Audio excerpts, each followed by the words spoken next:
É uma honra estar aqui. Da onde eu falo, né? Na verdade, a minha formação é em arte e antropologia.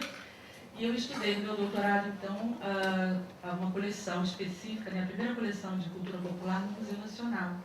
E estudando coleção, a gente não pode deixar de ter a Regina como referência, né, aos estudos de coleção. Então, a gente tem participado de alguns fóruns, na Associação Brasileira de Antropologia, e eu ingressei, então, na Universidade Federal do Rio de Janeiro, na Escola de Belas Artes, em 2009, e fui convidada, então, para assumir a coordenação do Museu Dom João VI, que talvez poucos aqui conheçam, é um museu universitário, o Museu da Universidade Federal do Rio de Janeiro, mais especificamente o Museu da Escola de Belas Artes. Eu queria apresentar a Nathalie Barcelos, é minha aluna, minha bolsista, e ela então vai dar conta depois dessa história do museu, que faz parte do projeto de pesquisa dela, então eu vou pular essa parte que ela que vai tratar disso, né? Mais uma coisa que é importante falar, né, nessa mesa especificamente, a presença desses alunos, que a Cessa falou muito bem, né? Esse desafio da gente incluir os alunos num projeto de pesquisa, no dia a dia da nossa vida acadêmica, e eu acho que nessa mesa isso é bastante. Eu tive a sorte de, então, ingressar no FRJ, na Escola de Belas Artes, e ter duas alunas, né, que fazem dupla formação. A outra está ali, a Ana Carolina, e elas então fazem História da Arte e Museologia. Então as duas são minhas bolsistas lá, né? Eu rapidamente trouxe elas para dentro do museu. Bom, esse primeiro slide então, a gente mostrar para vocês um pouco do museu. Essa é a Sônia Gomes Lima, é a professora que foi responsável pela grande reforma do museu. Eu tenho aqui, uma coisa assim, eu tenho também a honra de estar aqui, a presença do professor Almir, que foi o fundador do museu em 1979, né? Então, eu estou aqui inaugurando a minha fala do museu na presença de pessoas bastante ilustres. E eu quis trazer a presença da Sônia, porque foi a pessoa que fez responsável por um grande projeto de revitalização desse museu. Esse museu, como eu disse, ele fica no prédio da reitoria, no FRJ. Ele ocupava o segundo andar desse prédio e numa situação de arquitetura bastante difícil, né? Com o prédio sofrendo inúmeras infiltrações e a coleção se deteriorando. Então, em 2008, dezembro de 2008, foi reinaugurado.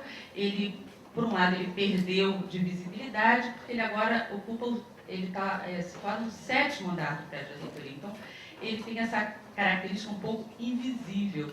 E aí tem um pouco também do que a Ângela falou, né? Porque essa questão das distâncias. E a gente está na Ilha do Fundão, que na verdade é um percurso bastante distante, né? Muito presente para nós que estamos lá, mas para quem não circula é algo difícil de alcançar. E no 7º andar do prédio, às vezes, também ele se torna invisível. Então, e o museu, então, em 2008, inaugura essa nova sala expositiva e teve como partido algo que está sendo bastante novo, né? O museu, então, opta, sob a direção da Sônia, em expor a sua reserva técnica. Quer dizer, então, o museu, a exposição é do todo, né? Não temos nada em reserva, é a reserva que está exposta. Então, isso traz uma dinâmica, porque cada visitante ele pode, então, construir de alguma forma, a sua exposição. Então, eu trouxe, inclusive, fotos, como eu disse, é um museu universitário, e como todo museu universitário, a sua principal missão, né, está relacionada ao ensino, né, e tanto ele na Escola de Belas Artes, no andar onde estão as salas de aula, o maior público que nós temos, na verdade, são os próprios estudantes. Estudantes de graduação, que visitam o museu, inclusive, como laboratório, né? Vários professores levam seus alunos para usar as obras do museu como modelo, né? Perpetuando assim, o início do museu. O museu, essa coleção, ela se inicia em 1816, né? Com a criação da Escola Imperial de Belas Artes. Então, e ela fala exatamente disso, do ensino da arte, né? Claro, do ensino de uma determinada forma de pensar a arte de uma determinada história da arte, então, que a gente está falando. O museu fala disso, o ensino dessa história da arte. Então, esses são estudantes de graduação, me visitam o museu, e temos também na escola, na verdade, o museu ele é responsável, né, por ser um laboratório de uma linha de pesquisa da pós-graduação, de História e Crítica da Arte. Então, nós temos, além dos objetos que estão expostos, a gente tem todo o arquivo da Escola Imperial, né, da Escola Nacional de Belas Artes, e a biblioteca, que servia, então, a Biblioteca Alfredo Galvão, que servia de ambiente formador desse aluno no século XIX.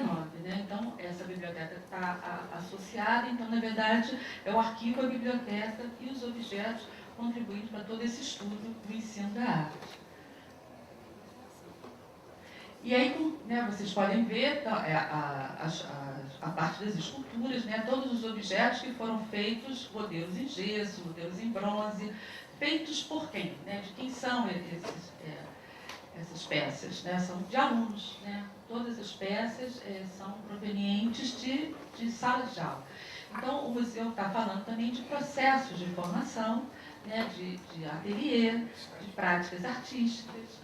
Né? Então, essas peças estavam todas, antes da criação do museu, em 79, dispostas pela escola, né? Nos ateliês de escultura, nos ateliês de pintura, nos gabinetes dos diretores, enfim, decorando a escola.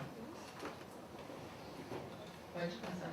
E aí então, tem essa sala, como vocês podem ver, né? Os trainéis, como uma reserva técnica. Então, na verdade, qualquer visitante tem acesso a esses trainéis, e ele pode, então, ir puxando, né, como vocês podem ver ali, e construindo, então, esse percurso expositivo. Né? E é nesse ambiente que alguns professores, como o Alexandre fez com seus alunos, podem, então, construir esse aprendizado, atualizando essas obras, que a maior parte foi do século XIX, mas é importante falar que, na verdade, o museu ele não se restringe ao século XIX, ele está sendo atualizado constantemente, porque a maior parte das peças são provenientes de exercícios de curso, mas também de prêmios de viagem, né? E, na verdade, atualmente a gente tem recebido, por exemplo, a escola tem feito vários concursos, e essas peças de concurso continuam ingressando no museu. Quer dizer, é uma escola que fala da sua história e atualiza constantemente, então, essa história. Pode passar. Né?